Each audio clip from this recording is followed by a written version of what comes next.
Tu le sais déjà, tes émotions contrôlent ta vie. Dans ce mini-film, on va voir ensemble ce qu'elles sont exactement, d'où elles viennent et comment ne plus les subir. Et qui sait, ça pourrait même t'éviter quelques séances chez le psy. Peut-être que le paradis et l'enfer n'existent finalement qu'à travers tes émotions. Émotions, émotions, émotions. Elles dirigent complètement ta vie. Si les animaux sont esclaves de leurs instincts, c'est très clair que les humains sont esclaves de leurs émotions. Elles te contrôlent, elles te font vibrer, Allez. Yes. elles te boostent et te poussent à avancer. Mais elles sont aussi très douées pour te faire vivre un enfer. Dans tous les cas, elles ne te laissent pas indifférent. Absolument rien dans ta vie n'a autant d'impact sur toi qu'elles. Pourquoi ? Pourquoi elles ont autant de pouvoir sur toi? C'est ce qu'on va essayer de découvrir aujourd'hui. Tu es de retour dans Genesis et on est au 2e épisode.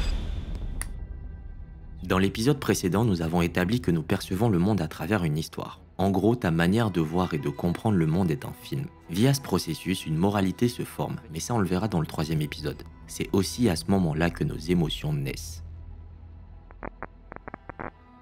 Mais qu'est-ce que c'est exactement ? En revenant à l'étymologie même du mot, émotion vient du latin emovere. Il veut dire mettre en mouvement. Ça signifie que tes émotions sont ce qui te permettent de passer à l'action, de prendre des décisions. Donc si on revient à la question du tout début, nos émotions ont autant d'impact sur nous parce que ce sont elles-mêmes qui décident de l'impact que le reste du monde doit avoir sur nous. On développera cette partie un peu plus dans le prochain épisode, mais tu as une ligne de conduite, une échelle de valeurs. Tu ne les vois pas consciemment, mais ce sont toutes ces règles que tu utilises au quotidien pour savoir ce que tu dois faire ou pas, comment tu dois être ou pas. Il y en a énormément. Certaines sont biologiques et évolutives, mais d'autres sont sociales et personnelles. Sans elles, tu ne pourrais rien faire, littéralement. Ces règles sont liées à des mécanismes que non seulement tu as développés, mais aussi et surtout que tu as hérité des humains avant toi. Tes émotions sont les choses qui activent tous ces systèmes pour que tu n'aies pas à trop réfléchir. Ça te prendrait trop d'énergie sinon. Et elles ne sont pas arbitraires. Au contraire, elles sont très calibrées. Enfin, jusqu'à ce que tu casses quelque chose. Par exemple, imagine que tu es dans la rue et que tu es en train de traverser. Puis d'un coup, tu entends le moteur d'une voiture qui arrive hyper vite et qui te fonce dessus. Là, normalement, pour savoir quoi faire, tu devrais penser à quelle est la vitesse de la voiture, est-ce que j'ai le temps de traverser ou je dois reculer? Les autres piétons derrière moi, est-ce qu'ils vont me ralentir? Le trottoir de l'autre côté, est-ce qu'il est sûr? Est-ce qu'il y a d'autres voitures que je dois surveiller avant d'agir? Si tu devais réfléchir à tout ça avant d'agir, tu serais déjà mort, ça te prendrait trop de temps. À la place, tu vas ressentir de la peur et de la panique, et sans t'en rendre compte, tu vas faire le meilleur choix possible. C'est ça le rôle de tes émotions. Elles sont donc extrêmement importantes pour toi et elles ont un droit de veto. C'est-à-dire que sans émotion, tu ne pourrais pas prendre de décisions importantes. Elles sont comme un langage interne pour toi. Mais pas que. Elles t'aident aussi à mettre à jour toutes ces petites règles inconscientes que tu utilises en continu, via tes expériences. C'est à ça que servent tes souvenirs.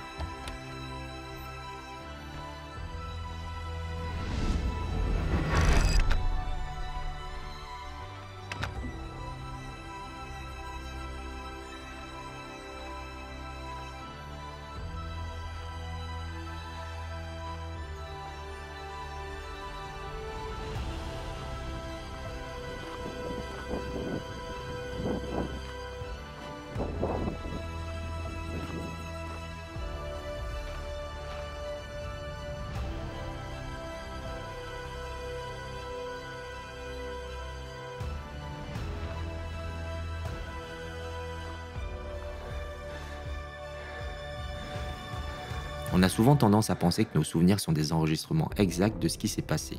C'est faux. Ce sont des enregistrements précis de tes émotions pour que tu puisses apprendre de tes erreurs, pas des faits. Plus un souvenir sera chargé émotionnellement, plus les faits seront déformés pour coller à la taille des émotions.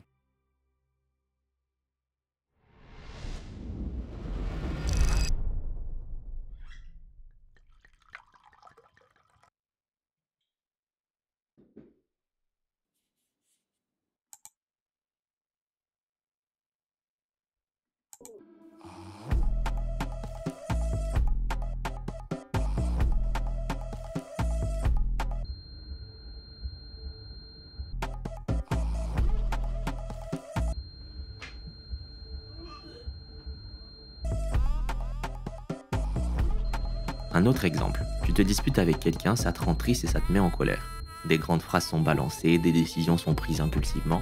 Quand tu te rappelleras de cet événement, ce que tu retiendras précisément, c'est que tu as été très triste et très en colère. Ton esprit va donc modifier un petit peu le souvenir pour qu'il colle à l'intensité de ce que tu as ressenti. Réponds-moi.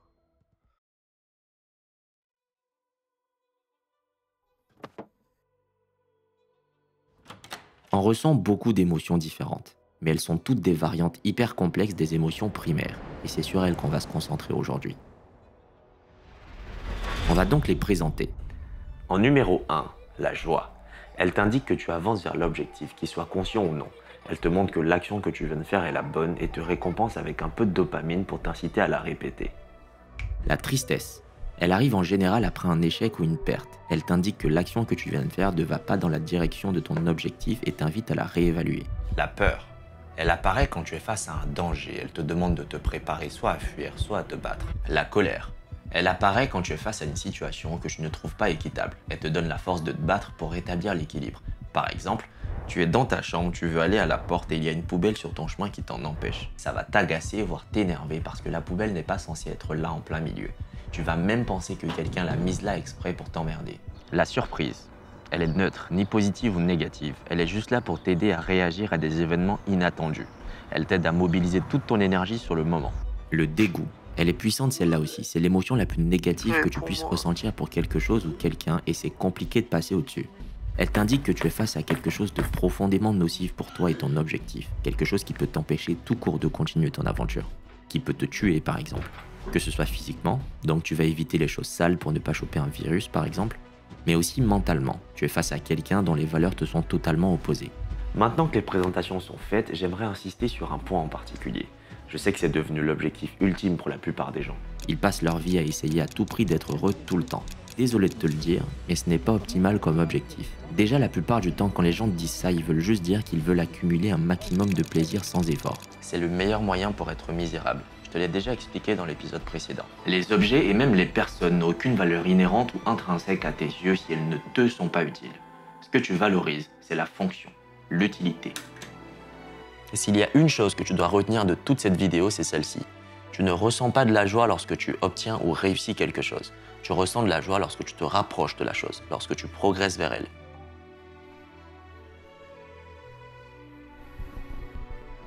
La joie, le bonheur, l'enthousiasme, ils sont basés sur tes systèmes de dopamine. Rappelle-toi, la dopamine, c'est une récompense que ton corps te donne lorsque tu fais une action qui te rapproche de ton objectif, pas quand tu l'atteins. Et il y a deux systèmes de dopamine. Je t'épargne les termes techniques, mais en gros, le premier te récompense pour tes besoins immédiats. Comme la faim,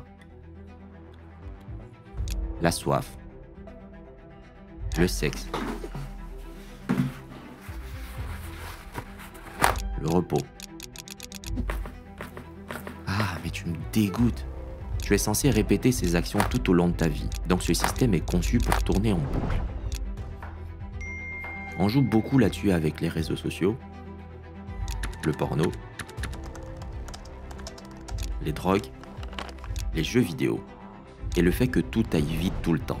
C'est très mauvais parce que ça te rendra misérable sur le long terme. Plus tu l'utiliseras, plus il deviendra inefficace. Plus tu cherches du plaisir rapide, moins tu en ressens. Tu dois donc en prendre toujours plus. Mais pourquoi je fais ça? Le deuxième système de dopamine s'occupe des actions qui te mettront en sécurité sur le long terme. Comme apprendre plus de choses, t'améliorer, construire quelque chose qui a de la valeur. C'est lui qui te permet d'évoluer, de devenir quelqu'un, de construire quelque chose qui compte. C'est lui qui donne du sens à ta vie.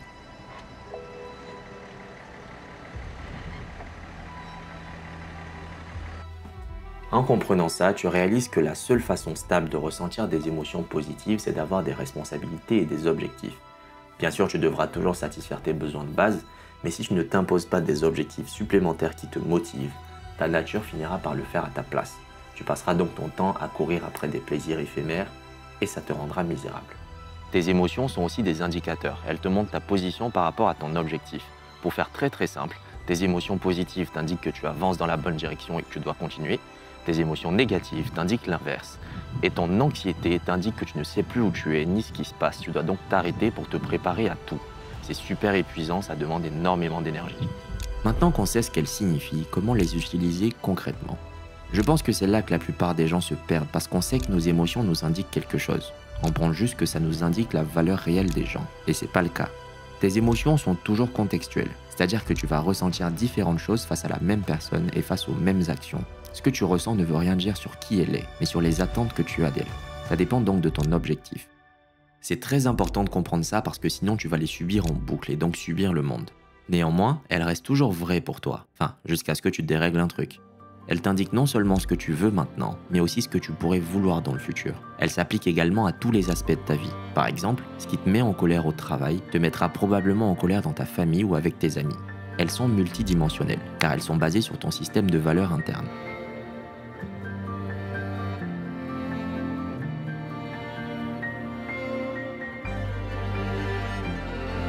Dans le prochain épisode, on ira encore plus dans le fond. On va parler de toutes ces fameuses règles inconscientes sur lesquelles se basent tes émotions et ta perception. Je ne l'ai pas encore écrite, donc souhaite-moi bonne chance. Et nous, on se revoit dans la prochaine. Ciao.